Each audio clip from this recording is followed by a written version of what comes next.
नमस्कार दोस्तों, आप देख रहे हैं लोकहित न्यूज़ चैनल और आज हम आपको बताने जा रहे हैं मीरा भाईंदर शहर से जुड़ी एक और ख़ास खबर।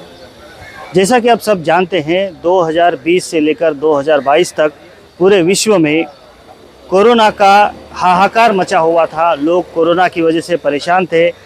कोविड की वजह से पूरे विश्व में हर जगह पर लॉकडाउन लगाया गया था। उसी प्रकार से भारत देश में भी पूरे देश में लॉकडाउन लगाया गया था। सारे स्कूल कॉलेजेस बंद थे। इसकी वजह से कई बच्चों की पढ़ाइयाँ पूरी नहीं हो रही थी। इसकी वजह से बच्चों को काफ़ी दिक्कतों का सामना करना पड़ रहा था। इसी वजह से लगभग 700 से ज़्यादा बच्चे ऐसे हैं जो मुंबई यूनिवर्सिटी में पढ़ते थे, उन्हें केटी लगी थी और उन्हें आने वाले समय में जो एग्ज़ाम आने वाले हैं उन एग्ज़ाम में उन्हें बैठने नहीं दिया जा रहा था। यह एक बहुत ही गंभीर मामला था और इसी गंभीर मामले को लेकर जब कुछ बच्चे मीरा भाईंदर शहर के हम भारतीय जो संस्था है उस संस्था के पदाधिकारियों से मिले और उन्होंने अपनी आप बीती बताई और उन्होंने बताया कि उनको जो केटी लगी है उसकी वजह से आने वाले एग्ज़ाम में उन्हें बैठने नहीं दिया जा रहा है। उसके बाद हम भारतीय के पदाधिकारी मुंबई यूनिवर्सिटी के वाइस चांसलर से मिले और उन्होंने अपनी बात रखी और आखिरकार उनके इस लड़ाई को कामयाबी मिली है और लगभग 700 से भी ज़्यादा बच्चों का आज भविष्य इससे सुरक्षित हुआ है। इस अवसर पर हम भारतीय के कार्यालय पहुंचे और यहाँ पर पूरा मामला जाना और हमने कुछ हम भारतीय के पदाधिकारियों से बात की और जानना चाहा कि आखिर ये पूरा मामला क्या था। हमने कुछ विद्यार्थियों से भी बात की है। आइए सुनते हैं क्या कहना है उनका पूरा इस मामले पर। ये आज हम भारतीय के ऑफिस पे हम भारतीय कमेटी के लोग और जो नौजवान आए हैं, इसका मेन मकसद ये है कि कुछ दिनों पहले हमको ये मालूम हुआ कि ये सब नौजवान आए थे। मुंबई के बहुत से कॉलेजेस के लोग, मीरा रोड से लेकर नवी मुंबई, साउथ मुंबई के तमाम कॉलेजेस के लोग आए थे कि इनके साथ नाइंसाफ़ी हो रही है, इन बच्चों का एक साल ख़राब होने वाला है और इन बच्चों को केटी लग रही है और उनके साथ साथ उनको आगे बढ़ने का चांस नहीं मिल पा रहा है, जबकि ये लोग चाहते थे कि हमको एनकेटी मिले। तो इसके लिए इन्होंने कोशिश की, अपने कॉलेज के लोगों से बात की, अथॉरिटीज़ के साथ, मगर इनका मसला नहीं हल हो पा रहा था। तो जब इकबाल भाई से बात हुई और हम भारतीय में ये बात आई तो हम सब ने मिलकर ये तय किया कि इन बच्चों का साथ देना चाहिए। इनके साथ नाइंसाफ़ी हो रही है और इनका एक साल ख़राब हो जाएगा, जिसको लेकर हमारे फर्स्ट ईयर के सेकेंड ईयर के स्टूडेंट काफ़ी परेशान थे। तो इस मसले को लेकर 3 तारीख को आज़ाद मैदान में एक बड़ा धरना हुआ, जिसमें हज़ारों की तादाद में बच्चों ने शिरकत की। उसके बाद में वाइस चांसलर को मिले, मुंबई यूनिवर्सिटी के वाइस चांसलर से मुलाकात करने के बाद उन्होंने एश्योरेंस दिया कि हम इन बच्चों का एनकेटी देंगे और इन बच्चों को हम साल भी खराब नहीं देंगे। तो इसके लिए आज ये हम भारतीय के ऑफिस में हमने ये मीटिंग रखकर ये बताना चाहते हैं कि हम भारतीय की टीम, खासतौर से इकबाल माटिक साहब का इसमें बहुत बड़ा काम है कि उन्होंने हम भारतीय की टीम के एक लीडर है हमारे, जिन्होंने इस काम को लेकर बीड़ा उठाया, अंकुश मालुसरे जी, और हमारे बीच में रफ़ीक भाई, शाहनवाज़ भाई, सलीम भाई और हर्ष शर्मा, एडवोकेट हर्ष शर्मा। ये हमारी टीम ने मिलकर पूरा काम किया, एक ज्वाइंट एफर्ट किया। क्या होता है जब काम होता है, कभी हमारी टीम के कोई लीडर आते हैं आगे, कभी कोई टीम के लीडर आते हैं, चूँकि टीम काफ़ी बड़ी है। तो लेकिन अल्हम्दुलिल्लाह ये एक अच्छा कदम हुआ जिससे इन बच्चों का, सैकड़ों बच्चों का एक साल ख़राब होने से बचा। तो इस मौके पर हम ये आज हम भारतीय ऑफिस में इन बच्चों के ज़रिए से भी और हम भारतीय टीम की तरफ से भी ये मैसेज देना चाहते हैं आपके मीडिया के माध्यम से पब्लिक को कि कोशिश करने से एक फ़ायदा ये हुआ कि इन बच्चों का साल बच गया और हम लोग इसके लिए आज हम मुबारकबाद देना चाहते हैं इनको, और आज हम ये मैसेज लोगों के बीच कन्वे करना चाहते हैं। वाइस चांसलर जो उन्होंने पहले बताया तो ये पॉसिबल नहीं है ऐसा बता रहे थे, लेकिन हम लोगों ने उनको बहुत कन्विंस किया। हमने उनको बताया कि हम लोग ये आंदोलन रिक्वेस्ट आंदोलन कर रहे हैं, ये कोई आपके खिलाफ ऐसा नहीं है। इन बच्चों की लाइफ ख़राब नहीं है, इनमें जो लड़कियां हैं, लड़के हैं, जो भी है इसमें जो का मतलब उनका जो एक साल ख़राब होगा, तो कैलकुलेशन करेंगे तो कम से कम 7-8 हज़ार बच्चे हैं। इसका अगर तुम इनके बारे में अगर सोचोगे तो बेटर होएगा। तो अल्हम्दुलिल्लाह उन्होंने कहा कि हम लोग इस पर पूरा विचार करके, मतलब फुल पॉजिटिव उन्होंने रिस्पॉन्स दिया और ये होएगा। और ये बच्चे लोग काफ़ी जगह ट्राई करके आए। हमारे पास जब आए वो 23 सितंबर को आए थे। 23 सितंबर को आए, हमने 25 सितंबर को सबको एप्लीकेशन दिया। 7 दिन का जो रूल रेगुलेशन होता है वो हिसाब से हमने टाइम दिया उनको कि भाई 7 दिन के अंदर इनका निकालो रास्ता, नहीं तो हम आंदोलन करेंगे। तो 7 दिन के अंदर उनका रास्ता नहीं निकला तो हम 3 तारीख को आंदोलन किए। उसमें पुलिस वालों ने भी हमको काफ़ी कोऑपरेट किया। हम मंत्रालय तक मार्च ले जाने वाले थे तो उन्होंने समझाया कि भाई तुम लोग ऐसा मत करो, FIR हो जाएगा।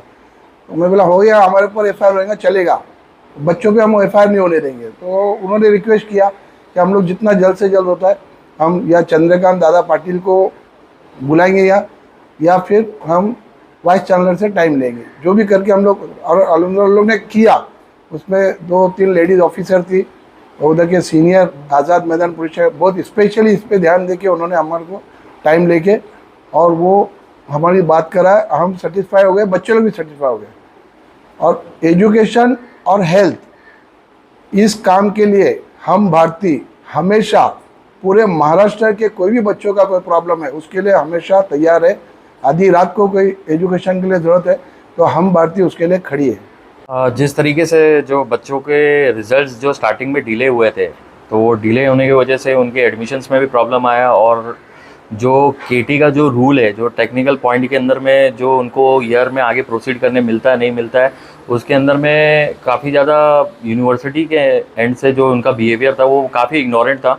क्योंकि उनको प्रोविजनल एडमिशन देके उन्होंने एडमिशन ले लिया, फ़ीस ले ली, टर्म फीस ले ली, यूनिट टेस्ट उनसे अटेंड करवा रहे हैं, मगर उनका फ्यूचर डार्क में रखा है कि अगर सेकेंड ईयर का बंदा अगर थर्ड ईयर का अगर यूनिट टेस्ट अटेंड कर रहा है और इंटरनल एग्जाम्स या जो भी चीज़ें सेमिस्टर्स में आगे प्रोसीड कर रहा है, मगर एंड में जब सेमिस्टर की एग्ज़ाम आएगी यूनिवर्सिटी के हिसाब से वो एलिजिबल नहीं बैठ रहे। तो इस चीज़ों के ऊपर में काम चालू है, यूनिवर्सिटी को सीरियस लेना पड़ा इसके ऊपर में। हमने उन्हें टाइम बाउंड भी किया है 1 वीक का, और साथ ही साथ में हम लोग रिट पिटीशन भी फाइल करने वाले हैं ताकि इस पूरे प्रोसेस को एक्सपीडिएट किया जा सके। क्योंकि स्टूडेंट्स को माँ बाप का प्रेशर है, साथ साथ जिस कॉलेज में जा रहे हैं उस कॉलेज को इशू पता है, मगर कॉलेज उनकी कोई मदद नहीं करना चाहता, वो सिर्फ फीस लेने में खुश है। उनके टीचर्स भी उन्हें बहुत डिमोरलाइज कर रहे हैं, बोल रहे हैं कि ये सबसे कुछ नहीं होगा, ये नहीं होगा, वो नहीं होगा, ये हो जाएगा, वो हो जाएगा।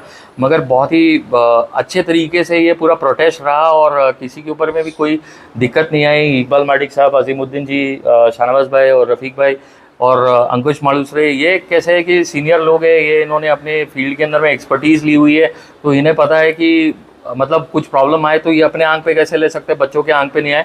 तो मैं सारे बच्चों का भी शुक्र अदा करता हूँ कि उन्होंने जो ये प्रोटेस्ट के अंदर में जुड़े थे साथ में, और इसको कामयाब बनाने में उनका भी बहुत बड़ा श्रेय था। और जैसा प्रॉमिस किया गया था किसी के ऊपर में भी कोई प्रॉब्लम नहीं आएगी, तो उस तरीके से देखा गया, कोई प्रॉब्लम नहीं आई और बहुत जल्दी एक सोल्यूशन भी आता दिखने वाला है। NKT के प्रॉब्लम को लेकर काफ़ी बच्चे मायूस होकर हम भारतीय हमारी संस्था के पास आए, उन्होंने अपनी दुविधाएं बताई और हम भारतीय के माध्यम से हमने एक रिक्वेस्ट आंदोलन माननीय चंद्रकांत दादा पाटिल साहब के पास और वाइस चांसलर मुंबई यूनिवर्सिटी के उनके लिए एक रिक्वेस्ट आंदोलन हमने रखा था। बच्चों को हमने गाइड किया, वहाँ पर करीबन 800 से 1000 बच्चे वहाँ पर अपनी तकलीफ़ बयान करते हुए आए थे।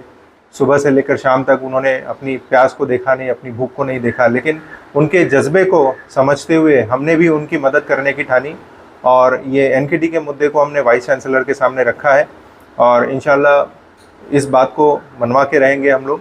और चंद्रकांत दादा पाटिल से भी हमारी बात हुई है, उन्होंने भी इसके ऊपर हमें अच्छा आश्वासन दिया है। डॉक्टर बाबा साहब आम्बेडकर ने जो हमें संविधान बताया है, उस संविधान के मुताबिक हमारे बच्चे लोग शिकार एकत्रित किया और संघर्ष करा, ऐसी उन्होंने कल्पना दी थी। उसको उठकर हमारे नौजवान विद्यार्थी हमारे पास आए और उन्होंने शिका म्हणजे फक्त शिक्षण घे शाळेपुरतं मर्यादित नसून याला सामाजिक क्षेत्रामध्ये, राजकीय क्षेत्रामध्ये मुलांनी उतरलं पाहिजे, त्यांना तर ते कळेल की आपण कोणत्या दिशेने आपल्याला जायला हवं। आणि आमच्याकडे ते आल्यावर आम्ही त्यांना योग्य मार्गदर्शन दिलं व शांततेने गांधी विचाराने आम्ही ते प्रोटेस्ट पूर्ण केलं। बस एवढं बोलून माझे 2 शब्द पूर्ण करतो। जय हिंद। धरना प्रदर्शन था, ये हमारा सरकार के विरोध में नहीं था, ये एक रिक्वेस्ट थी वाइस चांसलर को कि इन बच्चों का किसी भी तरीके से 1 साल बचाया जाए। इसको लेकर जो हमने वहाँ पे आंदोलन किया, करने के बाद उन्होंने हमको ऑप्शन दिया कि आप किससे मिलना चाहते हो, एजुकेशन मिनिस्टर से। वाइस साहब ने बोला आप जो कोशिश करो।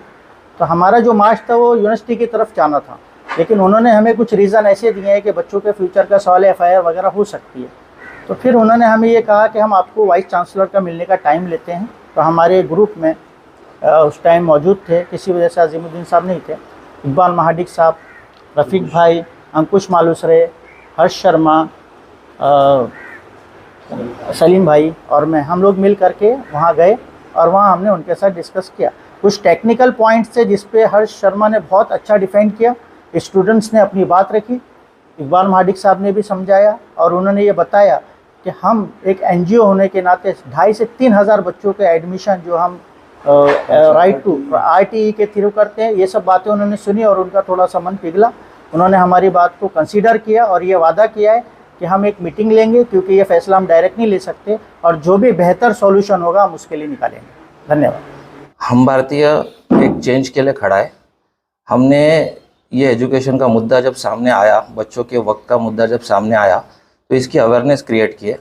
सोशल मीडिया के माध्यम से भी जो है हमने पूरे जितना हो सकता था समाज के अंदर और लोगों को भी इसके ऊपर अवेयर किया, लोगों को मोटिवेट किया, बच्चों का साथ दिया, बच्चों को बुला के समझाया, उनको सारे जो कुछ भी कॉन्सिक्वेंसेस हो सकते थे उसके बारे में बताया कि ऐसा कुछ होने नहीं देंगे। हमने एक चेंज के लिए पुश किया और वो हो गया। और ये जो एजिटेशन था ये सिर्फ इत्तेहाद और यूनिटी की वजह से आया। तो हमारे साथ कुछ बच्चे हैं, आइए बात करते हैं उनसे। जब बताइए, सबसे पहले तो अपना नाम बताइए और ये जो आपको ईयर ड्रॉप लगा था इसकी क्या वजह थी, और फिर जब आप हम भारतीय के ऑफिस आए तो वहाँ पर उन्होंने किस प्रकार से आपको कोऑपरेट किया? जय महाराष्ट्र. माझं नाव ओमकार धुरवडे. तर मी मुंबई विद्यापीठाच्या खाली येणाऱ्या जे कॉलेज आहे तर त्या कॉलेजमधला एक इंजिनिअरिंग स्टुडंट आहे. आता मी 3rd इयरला आहे. तर इयर ड्रॉप जसा त्यांनी प्रश्न विचारलेला आहे, इयर ड्रॉप हा मुलांना प्रत्येकच वर्षी लागतो, पण यावर्षी कसं आहे, आमची जी केस आहे ती कशी रेअर केस आहे. म्हणजे जेव्हा कोविडचा पिरियड होता ती आम्ही ही जी बॅच आहोत ही कोविडची बॅच आहोत, तर इंजिनिअरिंगच्या स्टुडंट्सचा हा विषय आहे. तर आम्ही हा जो विषय घेऊन प्रत्येक जणाकडे गेलो होतो. कमीत कमी 3 महिने आम्ही सर्वांनी मेहनत घेतली. प्रत्येक पार्टीकडे गेलो, कुठे अशी जागा राहिली ना जिथे गेलो नाही. तर शेवटी आम्हाला जो पर्याय मिळाला तो मिळाला हम भारतीय.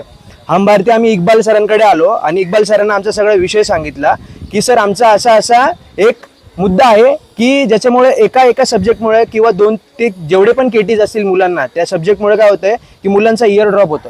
त्याच्यासाठी इक्बाल सरांनी आमची जी काही गोष्ट आहे ही त्यांनी समजून घेतली आणि लगेच कामाला सुरुवात केली. तर जे आम्ही काम 3 महिन्यापासून करत होतो ते सरांनी 10 दिवसामध्ये केलं आणि त्याच्यानंतर 23 सप्टेंबरला आम्ही सरांना भेटलो होतो आणि 3 ऑक्टोबरला सरांनी सर्व काही काम झालेलं होतं. तर त्याच्यानंतर सरांनी आमच्यासाठी प्रोटेस्टची अरेंजमेंट केली. प्रोटेस्टच्या अरेंजमेंटमध्ये एकही रुपये मुलांकडनं घेतला नाही. जे काही खर्च आहे हा हम भारतीय जो NGO आहे यांनी आमचा उचलला आणि हा जो मुद्दा हा व्हाईस चॅन्सलरपर्यंत नेला.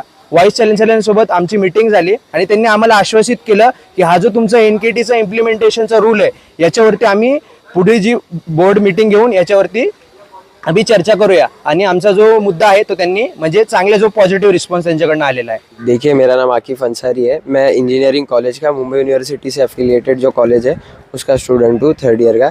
एक्चुअली हमारा जो सीन था ना वो क्या है कि बच्चों को ऑनलाइन मोड से ऑफलाइन मोड में जब शिफ्टिंग हुआ ना तो हम सबको पता है कि इंडिया में क्या परेशानी थी, इंडिया का क्या हाल था. कोविड के वजह से बहुत सारे इश्यूज़ हुए थे, तो उसमें ये एजुकेशन सेक्टर में भी इम्पैक्ट हुआ था. तो एजुकेशन सेक्टर में ये जो इम्पैक्ट हुआ था उसके वजह से बच्चों का 1 साल जा रहा था. और ये इशू सिर्फ मुंबई यूनिवर्सिटी के स्टूडेंट्स का नहीं है, ऐसा सेम इशू पुणे यूनिवर्सिटी में हुआ. वहाँ पर स्टूडेंट्स की जो डिमांड थी कि हमें कैरी ऑन चाहिए तो वहाँ के स्टूडेंट्स को कैरी ऑन मिल गया. सोलापुर यूनिवर्सिटी के स्टूडेंट्स की भी डिमांड थी कि उनको कैरी ऑन चाहिए तो उनको भी कैरी ऑन मिल गया. ऐसे ही all over Maharashtra diploma engineering students जो होते हैं उनका MSBT एक बोर्ड रहता है जिसके अंडर पूरा डिप्लोमा कंडक्ट होता है. तो डिप्लोमा के स्टूडेंट्स का डिमांड था कि उनको OTO चाहिए, यानी कि 1 टाइम अपॉर्चुनिटी. तो उनको भी ये सारी फैसिलिटी उनको अवेल कर दी गई है जो कि अथॉरिटीज़ थी, एजुकेशन अथॉरिटीज़ उनके तरफ से. तो हम सब जो मुंबई यूनिवर्सिटी के स्टूडेंट हैं हमारा भी यही डिमांड है कि हमें NKT रूल चाहिए. और ये रूल सिर्फ हम ही नहीं मांग रहे, ये रिसेंट का ही केस है कि पुणे के जब बच्चों को मिल सकता है, पुणे यूनिवर्सिटी के, सोलापुर यूनिवर्सिटी के और डिप्लोमा स्टूडेंट्स, तो हमें क्यों नहीं मिल सकती ये चीज़. क्योंकि इससे एक सब्जेक्ट की वजह से बच्चों का 1 साल जा रहा है जो कि कोविड के सर्कमस्टेंसेस को मद्देनज़र रखते हुए सही नहीं है. तो इसी से फिर हम लोग हम भारतीय के पास आए. हम भारतीय एक NGO है जो कि एजुकेशन और हेल्थ से रिलेटेड है. हमने सर को बोला कि सर ऐसा इशू है, तो सर का एजुकेशन फील्ड में सर के भी कंट्रीब्यूशन था, सर की पूरी टीम को नॉलेज था कि किस तरह क्या चीज़ करना है. तो फिर उन्होंने हमें गाइड किया कि हम लोग पहले फॉर्मल वे में करेंगे. कैसा रहता है कि प्रोटेस्ट या जो भी हमारा डिमांड रहता है पहले फॉर्मल वे में, यानी कि एप्लीकेशन वगैरह जाना चाहिए. तो हम लोग पिछले 2 महीने से तो एप्लीकेशन का ट्राई कर रहे थे, यूनिवर्सिटी गए थे, चांसलरों के नाम पर हमने लेटर लिखा, डायरेक्टर्स के नाम पर लेटर लिखा, सब किया जितना फॉर्मल वे में हो सकता था। फिर अब हमने सर को बोला कि सर हमारा इतना टाइम वेस्ट हो चुका है और अब तक हमारा आउटपुट नहीं आया, जो कि बाकी की यूनिवर्सिटीज़ का आउटपुट आ चुका था। तो सर ने हमें गाइड किया, हम भारतीय की पूरी टीम ने हमें गाइड किया, लीगल वे बताया कि किस तरह हम पहले कोर्ट में जाकर जो भी करना है वो लीगल डॉक्यूमेंटेशन करेंगे। फिर मुंबई यूनिवर्सिटी को एक टाइम पीरियड दिया गया कि तब तक आप हमारा आउटपुट बता दीजिए। मुंबई यूनिवर्सिटी ने तब तक आउटपुट बताया नहीं, तो फिर हमको सर ने बोला कि हमारी जो डिमांड है, हम डिमांड के लिए प्रोटेस्ट करेंगे। हम कोई अगेंस्ट या कोई चीज़ नहीं मांग रहे कि ऑल ओवर महाराष्ट्र ये चीज़ हुई है। ये हमारी रिक्वेस्ट थी कि सर आप लोग इस साल की सर्कमस्टेंसेस को नज़र रखते हुए हमें ये फैसिलिटी एनकेटी की दे दीजिए।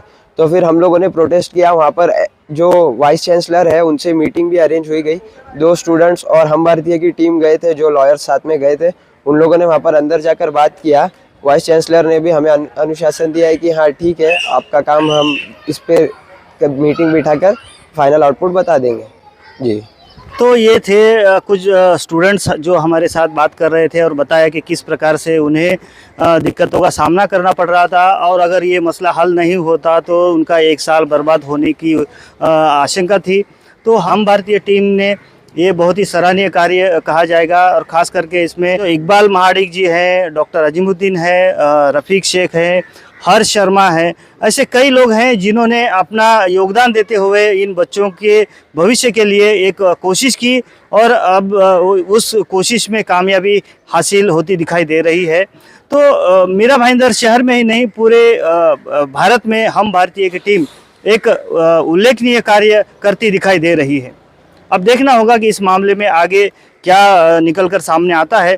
इस बारे में आगे जो भी अपडेट्स होंगी हम आपको समय समय पर बताते रहेंगे। अब बने रहिए हमारे साथ, देखते रहिए लोकहित न्यूज़ चैनल। धन्यवाद।